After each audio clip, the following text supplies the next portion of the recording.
I can't reach my parents for 3 days. 3 days of calls going straight to voicemail, texts left on read. The growing knot in my stomach tells me something's wrong. Mom always answers. Always.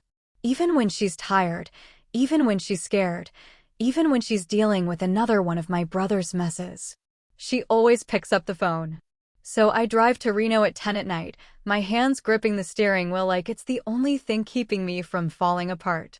The highway stretches ahead of me, empty and dark, and I keep telling myself there's a reasonable explanation. Maybe their phones died. Maybe they went out of town and forgot to mention it. Maybe they're just tired of dealing with everything and decided to unplug for a few days. But I know better. I've always known better when it comes to my family. The house looks wrong from the street. The porch light is off, which Mom never allows, and there's something about the shadows that makes my skin crawl. I park and sit for a moment, staring at the place where I grew up, where I learned to make bread and balance books and clean up other people's messes. The front door is slightly open, just a crack, like someone left in a hurry or like someone forced their way in and didn't bother to close it properly behind them. I push through the door and the silence hits me like a wall. Not the comfortable quiet of people sleeping, but the hollow, wrong silence of abandonment. The living room is destroyed. Furniture overturned, cushions slashed, picture frames scattered across the floor with glass grinding under my feet. Mom's coffee cup sits on the side table, half full and stone cold, lipstick still marking the rim. There's a hairline crack running down the hallway wall that wasn't there the last time I visited. The house feels violated, ransacked. Like vultures picked it clean and moved on. I call out for them, my voice cracking in the emptiness. Mom? Dad? But I already know they're not here. I can feel the absence of them, the way you feel cold air rushing through an open window. The kitchen is worse than the living room. Drawers pulled out, contents spilled across the linoleum, the smell of spoiled milk and something else, something metallic that makes my stomach turn. That's when I hear it. A small sound, barely audible, coming from behind the sliding closet door in the hallway.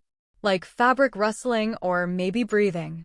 I freeze, every instinct telling me to run, to get out of this house and call the police, and let someone else deal with whatever's behind that door. But I can't. Because what if it's them? What if they're hurt and hiding and waiting for someone to find them? I slide the door open and there he is. My nephew, Danny, all 6 years old of him, crumpled in the corner like a broken toy. He's clutching a threadbare stuffed elephant, the one my mom made for him when he was born, and when he looks up at me his eyes are huge and glassy with terror. He flinches when I reach for him, curling smaller into himself, and that's when I know. That's when I understand that whatever happened here, he saw it. He lived through it. He's been hiding in this closet for God knows how long, hungry and scared and alone. I scoop him up, feeling how light he is, how fragile, and he doesn't resist, but he doesn't cling either. He just goes limp in my arms like he's given up on everything, including being saved. It's okay, I whisper, though nothing about this is okay. It's me, Danny. It's Aunt Maria. You're safe now. But even as I say it, I'm backing toward the door, my heart hammering against my ribs, because I don't know if we're safe. I don't know who did this, or if they're coming back, or what they were looking for in the wreckage of my childhood home. I get Danny to the car and strap him in, my hands shaking so badly I can barely work the buckles. He hasn't said a word, hasn't made a sound except for that shallow, rapid breathing that tells me he's in shock. I start the engine and pull away from the house, checking the rearview mirror every few seconds, half expecting to see headlights following us. This is my life now. This is what 20 years of enabling and excuses and looking the other way has brought us to. A destroyed house, missing parents, and a traumatized child who's been left to survive on his own while the adults in his life failed him in every possible way. This story represents the kind of deep, unflinching look at real family dynamics that we explore here every day. If you want more stories that don't shy away from complexity, hit subscribe. There's so much more to uncover together. I'm Maria Santos, and I should have seen this coming. I should have done something sooner. I should have been stronger, should have drawn harder lines, should have protected the people who couldn't protect themselves. But I was too busy being the responsible one, the steady one, the one who cleaned up the messes without asking the hard questions about why there were so many messes to begin with. I'm 34 years old and I manage a hotel in Las Vegas, which means I'm good at solving problems and maintaining order and keeping things running smoothly even when everything's falling apart behind the scenes. I'm competent. Professional. The kind of person people call when they need something handled quietly and efficiently. But competence doesn't prepare you for finding your family's life blown apart like a bomb went off. Competence doesn't tell you how to explain to a 6-year-old why his grandparents are gone and his father is nowhere to be found, and why the only safe place he knew has been turned into a crime scene. I grew up in that house. Learned to read at the kitchen table, learned to cook standing on a step stool next to Mom, learned to count money in the back office of Dad's little auto parts shop. It always smelled like bread and floor polish and the cherry tobacco Dad smoked in his pipe on Sunday evenings.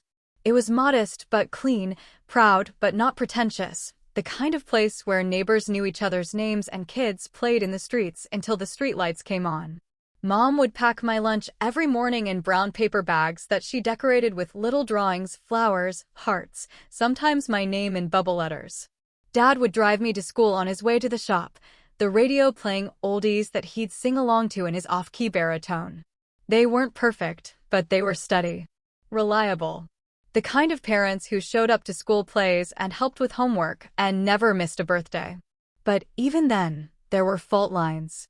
Small cracks in the foundation that would widen over the years until they split our family apart.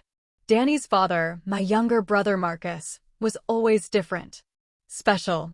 The baby of the family, born when I was 8 and had already learned to be helpful and quiet and not ask for too much attention. Marcus was beautiful. Golden-haired and bright-eyed, with a smile that could charm his way out of any trouble. He was quick with jokes, quick with excuses, quick to promise he'd do better next time. And there was always a next time, because Mom and Dad forgave him everything. Every broken rule, every missed curfew, every lie that unraveled under the slightest scrutiny. I remember being 12 and watching Marcus get away with coming home 3 hours late because he spun some story about helping an old lady with her groceries. I'd been grounded for a week the month before for forgetting to take out the trash. I remember him getting a new bike for Christmas after he'd crashed his old one doing stunts he'd been told not to attempt. I'd been wearing the same winter coat for 3 years because money was tight and I was responsible enough to take care of my things. Small injustices. Nothing dramatic enough to complain about, nothing that would make you sound anything but petty if you brought it up. But they accumulated like sediment, layer after layer, until the weight of them changed the shape of everything. Marcus was the exception. I was the rule. He was the one who got second chances, third chances, infinite chances. I was the one who was expected to get it right the first time, every time. He was the one who got hugs and understanding when he messed up. I was the one who got lectures about setting a good example. By the time he was in high school, the pattern was set in stone. Marcus would screw up, Mom and Dad would worry and make excuses and clean up the mess, and I would watch from the sidelines, biting my tongue and learning that love was something you earned by being convenient and undemanding. He started gambling when he was 16. Nothing serious at first, just poker games with friends, a few dollars here and there. But Marcus had an addictive personality and no understanding of consequences, and what started as teenage fun metastasized into something darker. He'd stay out all night at underground card games, come home with empty pockets and wild stories about bad luck and unfair dealers. Mom would slip him $20 bills for gas money. Dad would lecture him about responsibility while paying his debts to keep him from getting beaten up. They called it love. I called it enabling. But nobody asked me what I thought, because I was the steady one, the one who didn't cause problems, the one who could be counted on to understand why Marcus needed extra help. College was my escape. For years at UNLV studying hospitality management, for years of building a life that didn't revolve around cleaning up someone else's catastrophes. I came home for holidays and summers, watched Marcus stumble from one crisis to the next, watched my parents age 5 years for every one that passed. But I told myself it wasn't my problem. I told myself I'd done my time as the responsible daughter, and now I was free to build something of my own. I was wrong, of course. You're never free from family, especially when family insists on destroying itself in slow motion. Marcus married young, 19 years old, and head over heels for a girl named Stephanie, who was just as reckless and charming as he was. They had Danny within a year, and for a while it seemed like maybe becoming a father would straighten Marcus out. Maybe having someone depend on him would teach him about responsibility and consequences, and thinking beyond the next bet or the next thrill. But some people aren't meant to be parents. Some people are too broken, too selfish, too addicted to chaos to put anyone else's needs ahead of their own immediate desires. Marcus was one of those people, and Danny paid the price from day one. Stephanie left when Danny was 2. Just packed up and disappeared one morning while Marcus was sleeping off another all-night gambling session. She left a note saying she couldn't do it anymore, couldn't watch her son grow up in a house where the electricity got shut off because Daddy spent the bill money at the casino.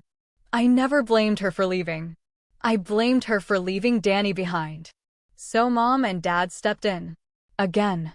They took custody of Danny, set up a nursery in the spare room, rearranged their entire lives around the needs of a toddler because their son couldn't be trusted to keep his child fed and safe. They were in their early 60s by then, too old to be chasing around a 2-year-old, too tired to be dealing with midnight feedings and potty training and all the exhausting logistics of raising a child. But they did it anyway, because that's what you do for family. You sacrifice your golden years and your retirement dreams and your quiet evenings together because someone has to protect the innocent person caught in the crossfire of someone else's bad choices. Marcus drifted in and out of their lives like weather. Sometimes he'd be around for weeks, playing the devoted father, helping with bedtime stories and soccer practice. Danny would light up when his dad was there, would cling to him and follow him around the house like a faithful puppy. And then Marcus would disappear again, chasing some get-rich-quick scheme or running from some debt he couldn't pay, leaving Danny to ask why Daddy wasn't coming home. Mom would make excuses. Daddy's working, she'd say, or Daddy had to go help a friend. Dad would just look tired and angry, but he never said anything harsh about Marcus in front of Danny. They protected him from the truth, the way they'd always protected Marcus from consequences. Meanwhile, I was in Las Vegas, building a career and telling myself I was being smart by staying out of it. I sent birthday presents and Christmas cards. I visited a few times a year, spent weekends playing with Danny and pretending everything was normal. I told myself that Mom and Dad had it handled, that they'd chosen this life, that it wasn't my responsibility to fix what Marcus had broken. But deep down, I knew I was being a coward. I knew I was abandoning them the same way Marcus had, just in a different direction. I was choosing my own peace over their suffering, and I justified it by telling myself I was the smart one, the one who'd learned to protect herself from the family disease of enabling and excusing and cleaning up messes. The calls started getting worse about 6 months ago. Mom's voice would be thin and strained when she talked about Marcus's latest problems. He owed money to dangerous people. He was staying in cheap motels, moving around, looking over his shoulder. There were men coming to the house asking questions, making veiled threats, suggesting that maybe Marcus's family could help cover his debts. "You need to call the police," I told her. "You need to stop letting him put you in danger." "He's my son," she'd say, like that explained everything. Like love was a trap you walked into willingly and stayed in even when it was killing you. "Danny is your grandson," I'd reply. "What happens to him if something happens to you?"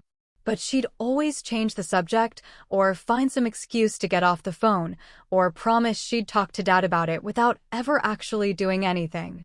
They were in their 70s, dealing with threats and late-night banging on doors and strange cars parked across the street, and they still couldn't bring themselves to cut Marcus loose. I should have driven up there sooner. Should have forced the conversation, taken Danny myself, done something other than give advice from 300 miles away. But I told myself they were adults, that they could make their own choices, that I couldn't save people who didn't want to be saved. The last time I talked to Mom was 8 days ago. She sounded scared in a way I'd never heard before, her voice small and shaky. "Maria," she said, "if something happens, Nothing's going to happen, I interrupted, because I couldn't bear to hear her finish that sentence. Just promise me you'll take care of Danny, she said. Promise me he'll be okay. Mom, you're scaring me. What's going on? Just promise me. I promise, I said, though I didn't really understand what I was promising. I thought she was being dramatic, thought she was letting her worry run away with her imagination. I thought I had time to figure out how to help them, time to convince them to make better choices, time to fix things before they broke completely. I was wrong about that too. Now I'm racing through the Nevada desert at midnight with my traumatized nephew in the back seat, and all I can think about is that last conversation. The fear in her voice, the way she made me promise, the fact that she somehow knew this was coming and I was too stubborn or too scared to believe her.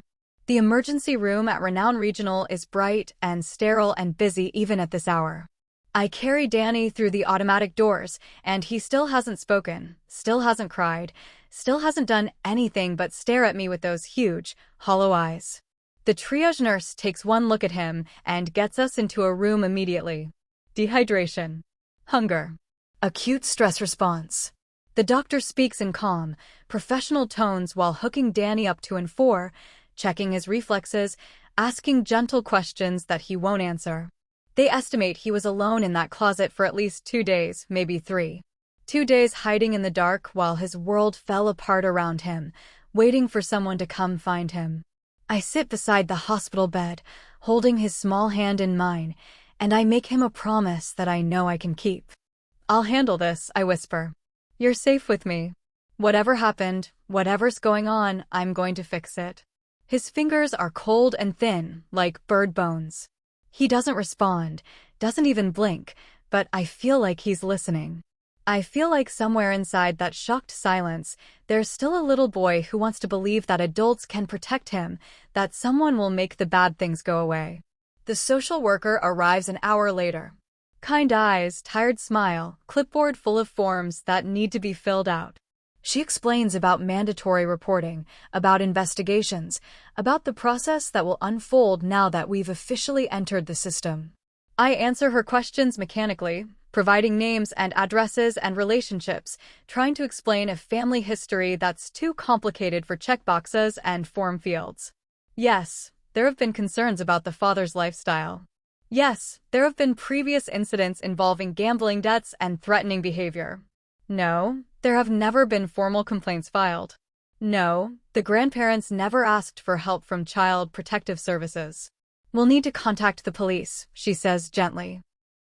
A missing persons report needs to be filed for the grandparents, and the condition of the house suggests possible criminal activity. I nod, though part of me wants to scream that it's too late for reports and investigations and official procedures.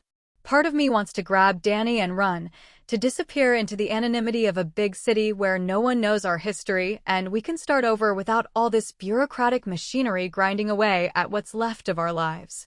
But I'm 34 years old and I understand how the world works. You can't protect people by running away from problems. You can't heal trauma by pretending it didn't happen. You can't build a safe life on a foundation of secrets and denial. So I make the calls. I talk to detectives and give statements and provide all the information I have about Marcus's habits and hangouts and the kinds of people he owed money to. I watch them seal off the house with yellow tape, watch crime scene photographers document the destruction of everything my parents built. The neighbors gather in small clusters, whispering among themselves, shaking their heads in that satisfied way people do when someone else's tragedy confirms their worst suspicions. Mrs. Chen from next door tells the police about raised voices last week, about rough-looking men hanging around the auto parts shop. Mr. Rodriguez mentions seeing unfamiliar cars at all hours, people coming and going who didn't belong in the neighborhood. Everyone saw the signs. Everyone noticed the changes. No one did anything about it because it's easier to mind your own business than to get involved in other people's messy lives. I want to hate them for their indifference, but I can't because I'm just as guilty. I saw the signs too, and I chose to believe that someone else would handle it. Danny starts talking on the 3rd day. Not much, just whispered fragments that the child psychologist has to piece together like a broken puzzle. He remembers his dad coming to the house with other men. He remembers shouting and crashing sounds and being told to hide in the closet and not come out no matter what he heard. The details are fuzzy, filtered through the perception of a terrified 6-year-old who doesn't understand what he witnessed. He mentions tattoos and heavy boots and voices he didn't recognize. He remembers his grandmother crying, his grandfather angry in a way he'd never seen before. He remembers his father shouting something about time and money and making things right. Then the doors slammed and the house went quiet and Danny waited in the dark for someone to come get him. Waited through the first night, through the second day, through another night, surviving on a box of crackers he'd hidden in the closet and water from a bottle his grandmother kept for emergencies. 6 years old, and he already understood that sometimes adults disappear and don't come back. 6 years old, and he learned to make himself small and invisible and wait for rescue that might never come. The psychologist says he's resilient, that children are remarkably adaptable, that with proper support and stability, he can recover from this trauma. She says it in the careful, optimistic tone that professionals use when they want to be encouraging without making promises they can't keep. I nod and take notes and ask the right questions about therapy and medication and educational support. But inside, I'm burning with rage at every adult who failed this child. At Marcus for creating this situation. At my parents for enabling him. At myself for staying safely distant while the disaster built momentum. Most of all, I'm angry at the waste of it. The pointless, preventable waste of lives and love and all the small, ordinary moments that make up a childhood. Danny should be learning to ride a bike and playing with friends and complaining about homework. Instead, he's learning about police interviews and social workers and the arbitrary cruelty of adults who can't control themselves. On the 4th day, they find the note. Hidden in one of Dad's old ledgers from the auto parts shop, tucked between pages of inventory records and supplier invoices. It's in his handwriting, just 3 lines on yellowed paper. We're scared. We enabled this. Take care of Danny if we can't. Not a long confession or a detailed explanation. Not an apology or a list of regrets. Just a simple acknowledgement of fear and failure and love, written by a man who understood that his choices had consequences and that those consequences were about to come due. I read it 5 times before the words really sink in. Dad knew. He understood what they'd done by always making excuses for Marcus, always bailing him out, always protecting him from the natural consequences of his actions. He understood that love without boundaries isn't really love at all. It's a kind of enabling that ultimately destroys everyone it touches. But understanding doesn't equal fixing. Even at the end, even when they could see the disaster approaching, my parents couldn't bring themselves to cut Marcus loose. They couldn't stop hoping that this time would be different, that somehow their love would be enough to save him from himself. The note complicates everything I thought I knew about blame and responsibility. It's easy to be angry at people who don't understand the damage they're causing. It's harder to be angry at people who understand perfectly, but can't stop themselves anyway. Love makes you stupid. It makes you ignore obvious warning signs and believe transparent lies and invest everything you have in people who will never be able to pay you back. It makes you sacrifice your own safety and happiness and future for the slim possibility that someone else might finally get their act together. My parents loved Marcus to death. Literally.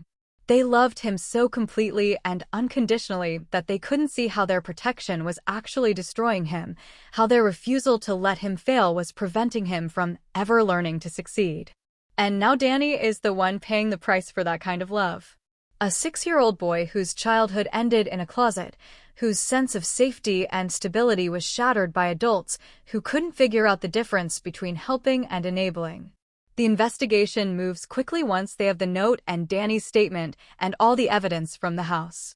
Marcus isn't hard to find. He's been moving between cheap motels on the outskirts of Reno, using fake IDs, but not very good ones, leaving a trail that any competent detective could follow. They pick him up at a Motel 6 on South Virginia Street, looking haggard and strung out, but still trying to charm his way out of trouble. Still spinning stories, still making excuses, still acting like this is all just a big misunderstanding that can be cleared up with the right explanation. I watched the interview from behind one-way glass, my jaw clenched so tight it feels like my teeth might crack. Marcus looks older than his 26 years, worn down by stress and guilt and whatever drugs he's been using to numb himself. But he still has that boyish handsomeness, that wounded charm that always made people want to help him. The detectives are patient and methodical. They lay out the evidence piece by piece, witness statements, forensic analysis, the timeline of events, the note Dad left behind. They don't shout or threaten or try to break him down. They just present the facts and wait for him to tell them what happened. For 2 hours, Marcus denies everything. Claims he hasn't seen our parents in weeks, says he has no idea what happened at the house, suggests that maybe they had other enemies, other people with grudges or debts. He's good at lying. He's had years of practice, and he almost sounds convincing until you remember the 6-year-old boy hiding in a hospital bed down the hall. Then the forensics team calls with an update. They found remains in a vacant lot 3 miles from the house. Personal effects that match descriptions of what Mom and Dad were wearing. Evidence of violence, evidence of hasty burial, evidence that links back to the crime scene at the house. I watch Marcus's face when they tell him. Watch the color drain from his skin, watch his shoulders sag, watch the last of his defenses crumble. And then the words start tumbling out, not a calculated confession, but the desperate babbling of someone who's finally run out of places to hide. He owed $40,000 to the wrong people. Had been ducking them for months, making promises he couldn't keep, buying time with lies and excuses and increasingly desperate schemes. They were threatening to hurt Danny, threatening to hurt our parents, demanding payment that Marcus didn't have and couldn't get. So he went to the house that night to try one more time to convince Dad to loan him the money. Brought some of his creditors with him to show how serious the situation was, to make it clear that this wasn't just another of his schemes, but a real crisis that required real money. Dad refused. Finally, after 26 years of bailouts and second chances and enabling, he refused. Told Marcus he was done, that he wouldn't put Danny at risk anymore, that Marcus needed to face the consequences of his choices like an adult. The argument escalated. Voices were raised, threats were made, and somewhere in the chaos, someone swung a baseball bat. Marcus claims it was self-defense, claims Dad came at him first, claims it was an accident that got out of hand. But there were witnesses. There were men with Marcus who saw the whole thing, who helped clean up the mess afterward, who knew exactly what they were covering up. And accidents don't usually involve burying bodies in vacant lots and trashing houses to make them look like robberies. Marcus killed our parents. Maybe not intentionally, maybe not with malice, but definitely and completely and irreversibly. He killed them because they finally said no, because they finally drew a line they wouldn't cross, because they finally chose Danny's safety over Marcus's immediate needs. The irony is almost unbearable. They spent 26 years enabling him, protecting him, making excuses for him. And in the end, the first time they tried to set a boundary, the first time they tried to practice tough love, it got them killed. I don't watch the rest of the interview. Don't need to hear the details of how they died or where they're buried or what Marcus and his friends did to cover their tracks. The facts are enough. The reality is enough. The knowledge that my parents died because they finally tried to do the right thing is enough to fuel my anger for the rest of my life. But anger doesn't bring people back. Anger doesn't undo trauma or fix broken childhoods or restore innocence once it's been lost. Anger is just energy, and energy needs direction if it's going to accomplish anything useful. So I direct mine toward Danny. Toward building him a life that's safe and stable and predictable. Toward making sure he understands that what happened wasn't his fault, that adults are supposed to protect children, not the other way around. Toward proving that some promises can be kept, that some adults can be trusted, that love doesn't have to be conditional or destructive or enabling. The legal process moves with bureaucratic efficiency. Marcus pleads guilty to avoid the death penalty, gets sentenced to life without parole. The men who helped him get shorter sentences in exchange for their testimony. The case is closed, filed away, reduced to statistics in some database that tracks violent crime in Nevada.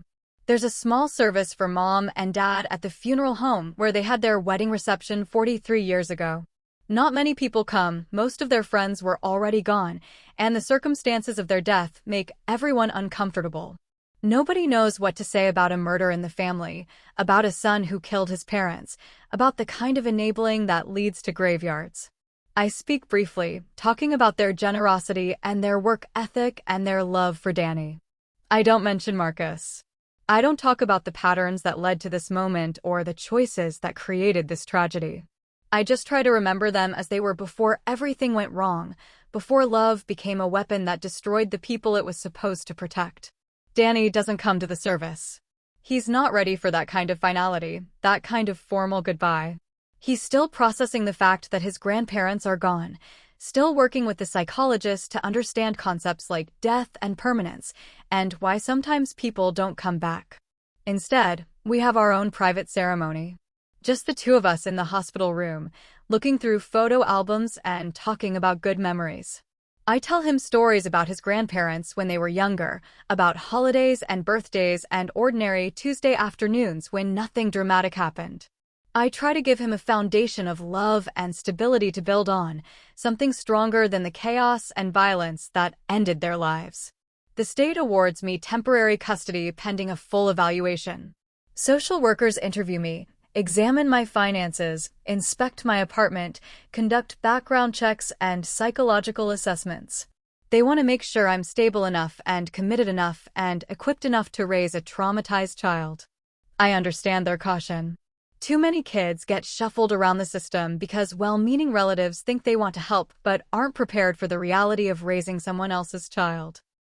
Too many good intentions collapse under the weight of sleepless nights and behavioral problems and the long, slow work of healing trauma. But this isn't charity or obligation or guilt. This is love, not the enabling, destructive kind that my parents practiced, but the clear-eyed, boundary-setting, show-up everyday kind that actually protects people. Danny is my family now, the only family I have left, and I'm going to do right by him in all the ways that previous generations failed to do right by each other. I sell the auto parts shop and the house in Reno. Use the money to set up college funds and emergency accounts and all the financial safety nets that Danny will need as he grows up. I'm not wealthy, but I'm stable, and stability is what he needs most right now. I also get a promotion at work, assistant manager to general manager, better salary, better benefits, the kind of job security that lets you plan for the future instead of just surviving from paycheck to paycheck. My boss understands about family emergencies and flexible schedules and the need to put children first when crises arise. We moved to a bigger apartment in a family-friendly complex with a pool and a playground and neighbors who look out for each other's kids. Danny's room is the first one I finish, blue walls, superhero posters, a bookshelf full of stories about brave kids who overcome impossible odds. I want him to understand that heroes exist, that good people fight for what's right, that the world isn't entirely populated by adults who fail children. The nightmares are bad for the first few months. Danny wakes up screaming, convinced that the bad men are coming back, that he needs to hide in the closet again. I hold him and rock him and remind him that he's safe, that the door is locked, that I'm not going anywhere. Slowly, the episodes become less frequent. Sleep comes easier. Smiles happen more often. He starts eating normally again, starts playing with other kids at the apartment complex, starts asking questions about school and friends and what we're having for dinner. The psychologist says he's making remarkable progress. Says that children are resilient when they have consistent, loving support. Says that the fact that he was found quickly, that he wasn't abused or neglected during the crisis, that he has a stable placement now, all of that increases his chances of a full recovery. But recovery is an erasure. He'll always remember what happened. He'll always carry some version of that trauma with him. My job isn't to make him forget, it's to help him integrate the experience into a life that's bigger and stronger than any one terrible event. We establish routines. Breakfast together every morning, homework at the kitchen table every afternoon, bedtime stories every night. I teach him to make pancakes and tie his shoes and ride a bike. He teaches me about Pokemon cards and video games and the elaborate social dynamics of first grade. We don't talk about his father much. When Danny asks, I tell him the truth in age-appropriate language. Daddy made some very bad choices that hurt people, and now he has to live in a place for people who break serious rules. I don't demonize Marcus, but I don't make excuses for him either. I try to help Danny understand that love doesn't mean accepting harmful behavior, that caring about someone doesn't require enabling their worst impulses. 6 months after the trial, we're sitting by the fountain outside our apartment complex, watching the water catch the neon lights from the strip in the distance. It's one of those perfect Vegas evenings when the heat finally breaks and the sky turns purple and the whole city seems to sparkle with possibility. "Maria?" Danny says, his voice small and careful. "Yeah, buddy. Can I stay here forever?" It's such a simple question, but it cuts right through all my fears about attachment and permanence and whether I'm equipped to be the parent he needs. Forever is a big promise, especially when you're dealing with a child who's already learned that adults disappear without warning. But sometimes the right answer is the simple one. "You are home," I tell him, and I mean it completely. Not as a temporary arrangement or a trial period or a stopgap solution until something better comes along. Home. Permanent. Forever. He leans against me, solid and warm and trusting, and I see our reflection in the fountain water, 2 figures sitting side by side, steady amid the glittering chaos of the city. We look like family. We look like people who belong together, who've chosen each other, who've built something worth protecting. It's not the life I planned. It's not the quiet, orderly existence I thought I wanted. But it's the life that matters, the life that means something beyond my own comfort and convenience. It's the life where love means showing up every day, setting boundaries, keeping promises, protecting the people who can't protect themselves. Danny falls asleep in my arms as the fountain cycles through its light show, and I carry him upstairs to his room with the blue walls and superhero posters. I tuck him in, kiss his forehead, leave the nightlight on because darkness still scares him sometimes. Then I sit in my own room and think about cycles and patterns and the ways that families pass down both love and damage through generations. I think about my parents, who loved Marcus too much to save him from himself. I think about Marcus, who loved his addiction more than he loved his son. I think about Danny, who deserves better than the destructive legacy he inherited. I can't change what happened. Can't bring back the dead or undo the trauma or erase the violence that shattered a 6-year-old's understanding of safety. But I can choose what happens next. I can choose boundaries over enabling, consistency over chaos, protection over permissiveness. I can choose to break the cycle instead of perpetuating it. Love without boundaries turns into harm. Responsibility that shows up daily can heal. These aren't just abstract principles, they're the foundation of the life I'm building with Danny, the commitments I make every morning when I wake up and every evening when I tuck him in. Some families are born. Others are chosen. Some are built from shared blood, others from shared commitment. What makes them real isn't genetics or tradition or legal documents, it's the daily choice to prioritize each other's well-being, to show up even when it's hard, to love in ways that actually protect rather than destroy. Danny is my family now. Not because we share DNA or because circumstances forced us together, but because I choose him every day. Because I've promised to keep him safe and I intend to keep that promise. Because love, when it's done right, means building something stronger than the sum of its parts. The neon lights of Vegas flicker outside my window, garish and bright and completely artificial. But the love in this apartment is real. The safety is real. The promise of forever is real. And that's enough to build a life on, even when the foundation starts with tragedy. Especially when the foundation starts with tragedy. Because that's when you learn what really matters. That's when you discover who you really are and what you're actually capable of and how much stronger you can be than you ever imagined. That's when you stop making excuses and start making choices that matter. Danny is asleep down the hall, dreaming dreams that don't include hiding in closets or waiting for rescue that might never come. He's dreaming the dreams of a child who knows he's loved and protected and safe. That's my victory over Marcus, over the family patterns that destroyed my parents, over the enabling that masqueraded as love for so many years. That's my revenge against the chaos and the waste and the pointless tragedy that could have destroyed us both. Tomorrow Danny will wake up in his own bed, in his own room, in a home that belongs to him forever. He'll eat breakfast and go to school and play with friends and come home to someone who will always be there. He'll live the ordinary, precious life that every child deserves and that too many children never get. It's not enough to balance the scales. Nothing could be enough for that. But it's something.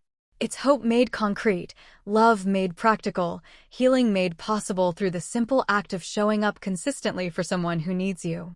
And sometimes, when the world is burning down around you, showing up is the most radical thing you can do.